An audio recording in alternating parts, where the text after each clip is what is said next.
Wuthering Waves. Wuthering Waves. This isn't just another anime action game, it's a full-on visual feast.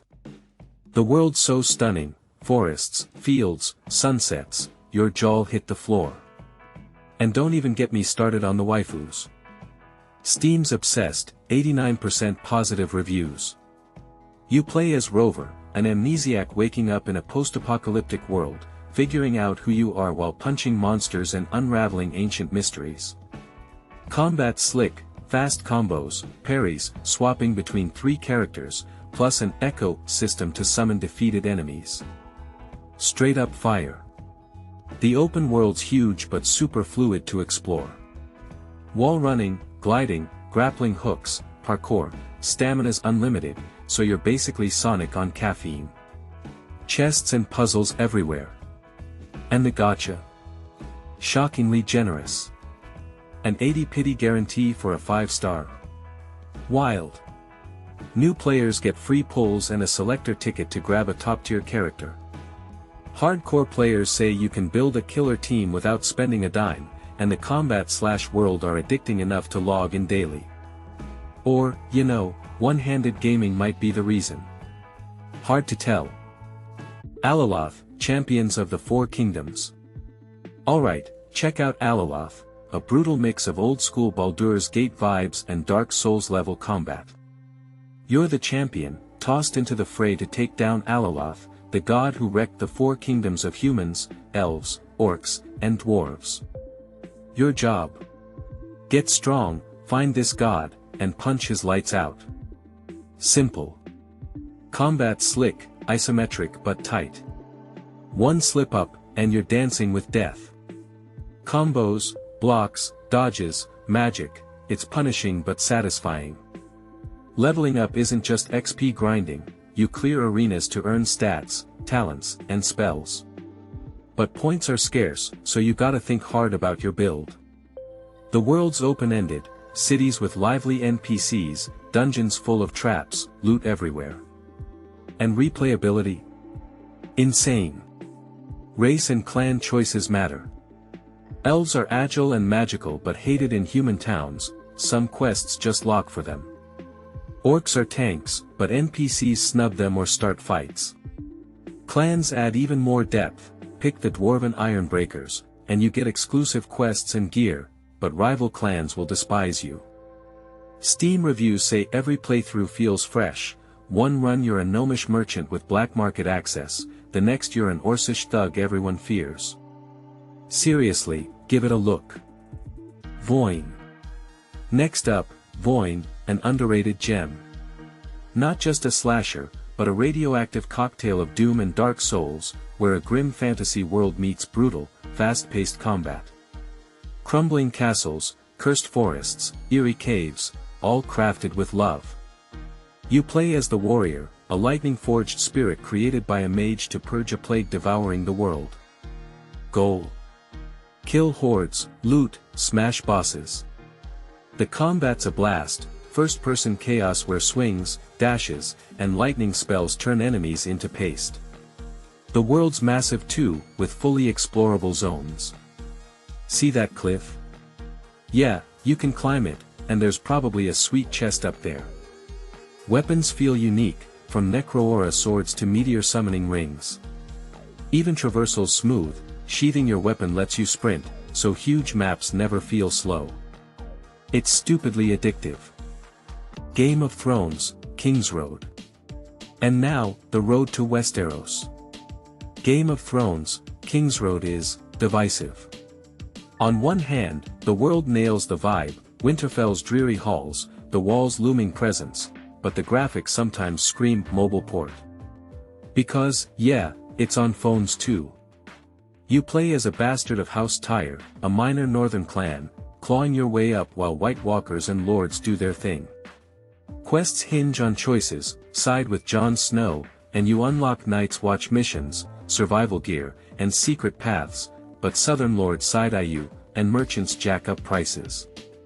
Back the Starks. You get their soldiers and northern rep, but Lannisters send assassins. Combats, fine. Sword swings, crossbows, blocks, It's no souls, but there's full progression and classes. The catch? The monetization. Teleports, revives, convenience, all paywalled. You can play free, but reviews tanked for a reason. Survivalist, Invisible Strain. This is your one-way ticket to the zombie apocalypse, where the goal is simple: don't die. The world's a wasteland, abandoned towns, rivers, all randomly generated. It's no AAA eye candy, but it's got soul, like flipping through an old comic book. You play as a refugee in a world wrecked by a virus that turns normal-looking people into zombies. Your job? Build a community before they eat you alive. Start by customizing your character, gear, skills, even personality traits, which actually affect how NPCs react to you. Quests range from fetch food to murder raiders, and how you handle them, sweet talk, threats, or fists, changes everything. Combat's a mix of action and tactics. Third-person melee, shooting, stealth takedowns, loot corpses, steal their stuff. Progression. Eat better, train harder. Literal survival RPG logic. And your base? Everything.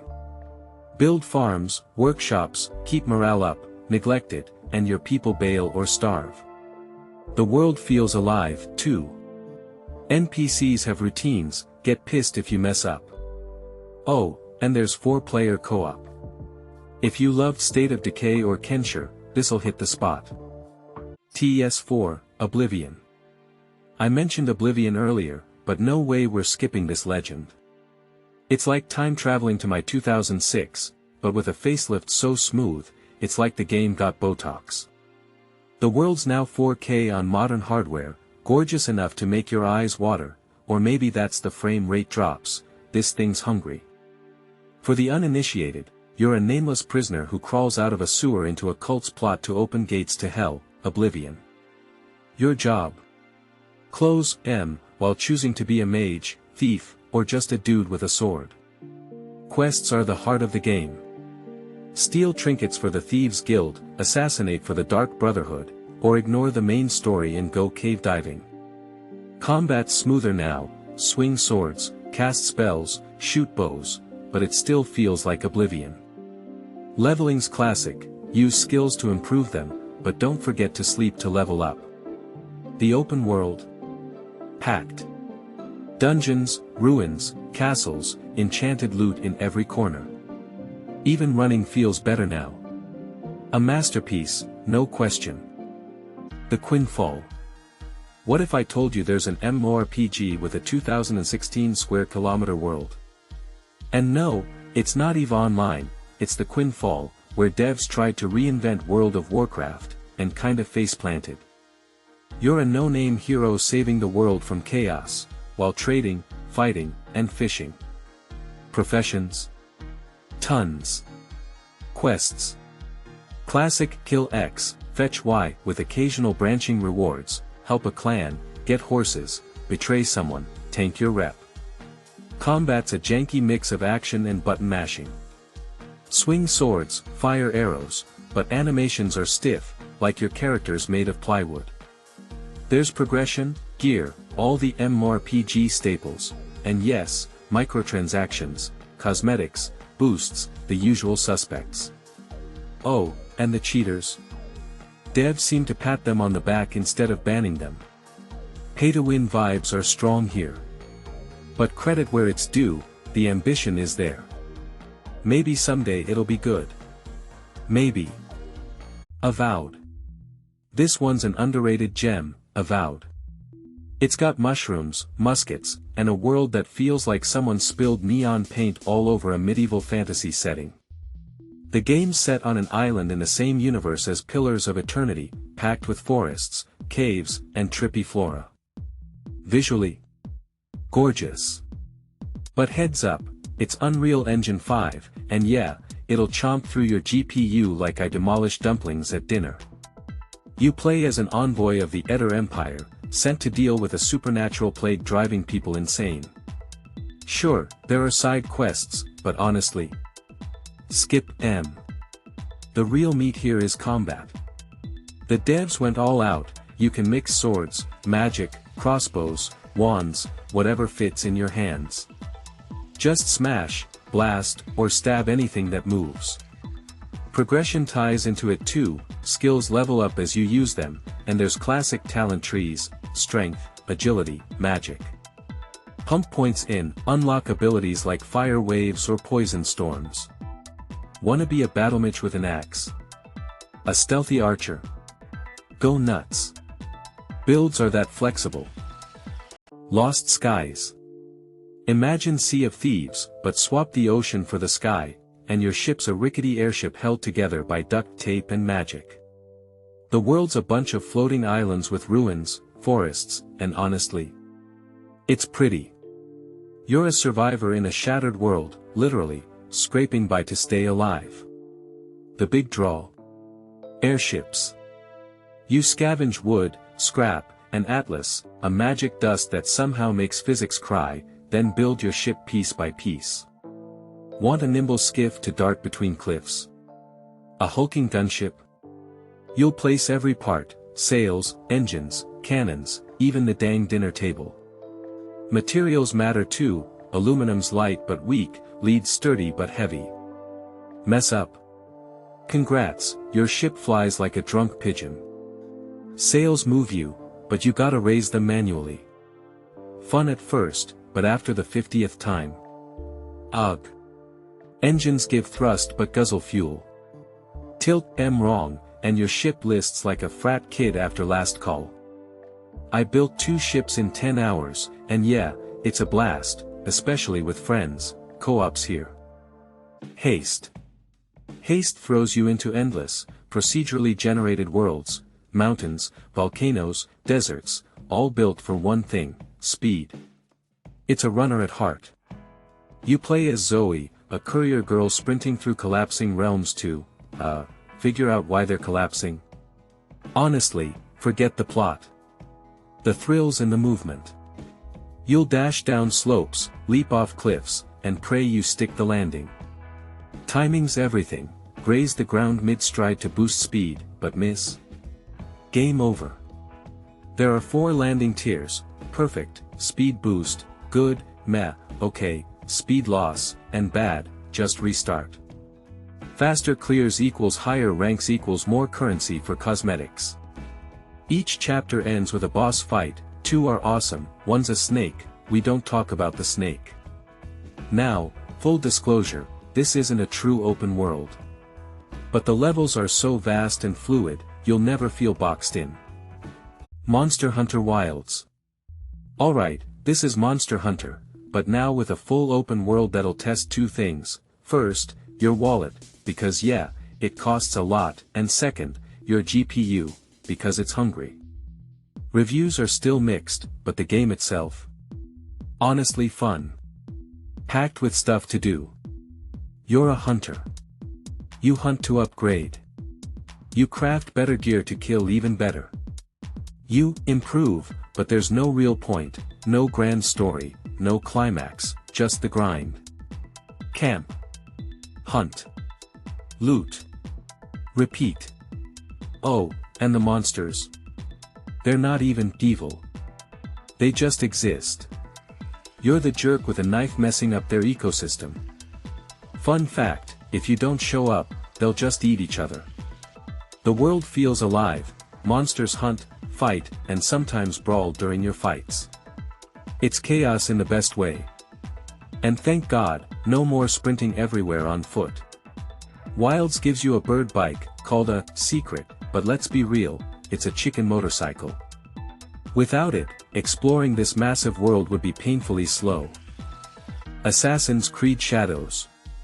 The latest Assassin's Creed, and it's complicated. The first 30 hours. Great. You'll soak up feudal Japan's vibe, parkour like a ninja, especially as the female protagonist, Nao. Her gameplay's solid, executions, combat, stealth, kinda, plus gadgets like smoke bombs, shurikens, and a grappling hook. The world's gorgeous, no question. But the story? And everything tied to the second protagonist? Yeah. Neo's plot is fine, but the other guy? Yikes. Half the game feels crafted with care, the other half feels like someone shoved in agenda leftovers. Still, maybe worth a try, at least until Ghost of Tsushima 2 drops. Gedonia 2. This one's a rough but promising sequel to the cult RPG Gedonia. Big open world, co-op for 4 players, or solo, if you prefer. The wildest part? The whole game was made by one guy.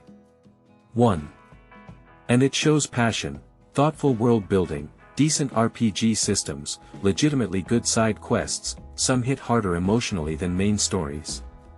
The world reacts to your choices, too. Blow up a dam.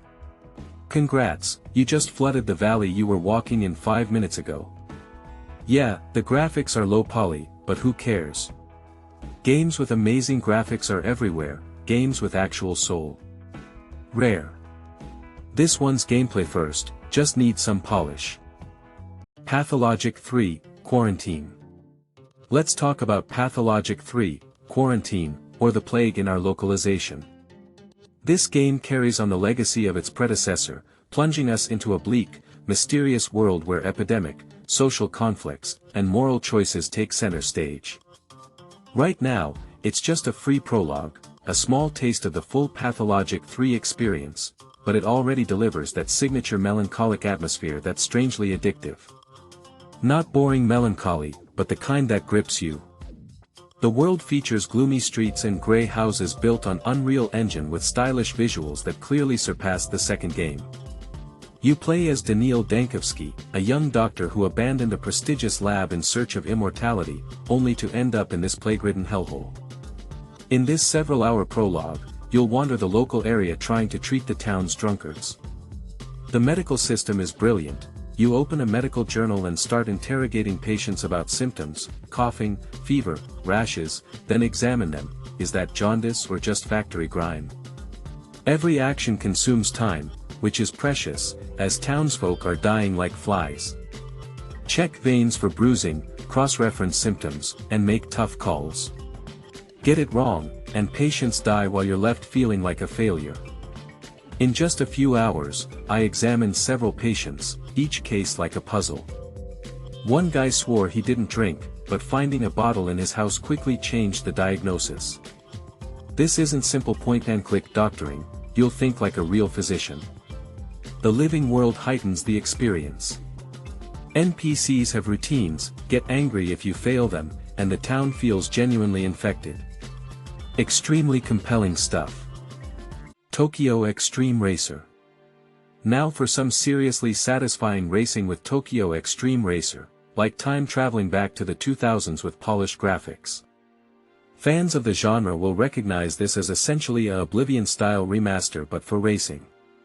You get 110 kilometers of open roads with incredible traffic density, where you can challenge any passing car to a duel. Races start when you flash your high beams and the AI accepts your challenge. Don't worry, it's all single-player with no online nonsense.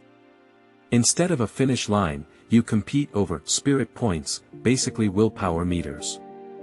Fall behind, crash into traffic or walls, and your meter drops. Empty it, and you lose. But you can play dirty too, cut opponents off or force them into buses to drain their points. With tons of highly customizable cars, it feels like playing Underground 2 again. The tuning options let you create some beautiful machines. That's all for today. Hope you found something interesting here. If so, don't forget to like and subscribe.